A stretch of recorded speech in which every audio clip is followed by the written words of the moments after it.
Құрметті игі жақсылар, Алла баршаларымыздың мешітке басқан қадамдарымыз сауаптан жазсын.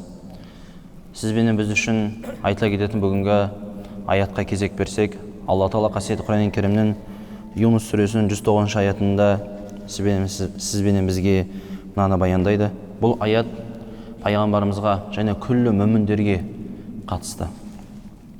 Аузу биллахи минеш шайтанир раджим. Бисмиллахир рахманир рахим. واتبع ما يوحى إليك واصبر حتى يحكم الله وهو خير الحاكمين. Өзіне вахи етілген нәрсеге берік бол. Және де һәм Алланың үкімі келгенше сабыр ет.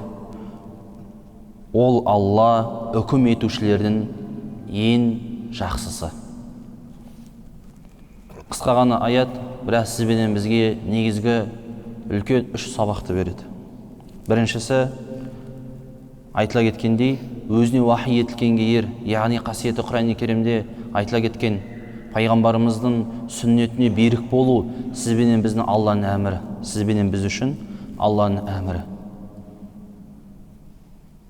Пайғамбарымызға вахи етілген нәрсе, Алла Тағаланың пайғамбарымызға әмір еткен ісі, пайғамбарымыздың сүннеті сізбенен біз үшін Алла Тағаланың мейіріміне, Алла Тағаланың махаббатына жеткізетін жол. Екіншісі, «Васбир хатта яхкум Аллах». Һәм Алланың үкімі келгенше сабыр ет. Яғни, мына дүниеде сізбенен бізде болып жатқан күллі бір, қандай да бір сізбенен біз қаламаған қиындық болсын. Тіпті керісінше, сізбенен біз қалаған нығметтен де артығының көп болуы болсын.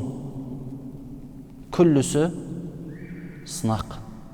Өмір болғандықтан сынақ. Қандай бір кезде де сізбенен біз қаламаған қандай бір сынақ болып жатсын, қарсы келушілер болсын. Күллісі бұның барлығында асығыстық танытуға болмайды. Алланың әмір еткен Құранында сүннет амалымызды жасаймыз.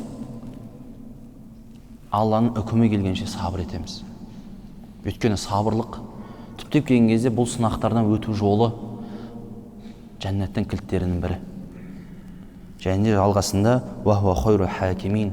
Алла Тағала үкім етушілерін ең жақсысы. Яғни Алла Тағаланың үкімі әрқашанда әділ.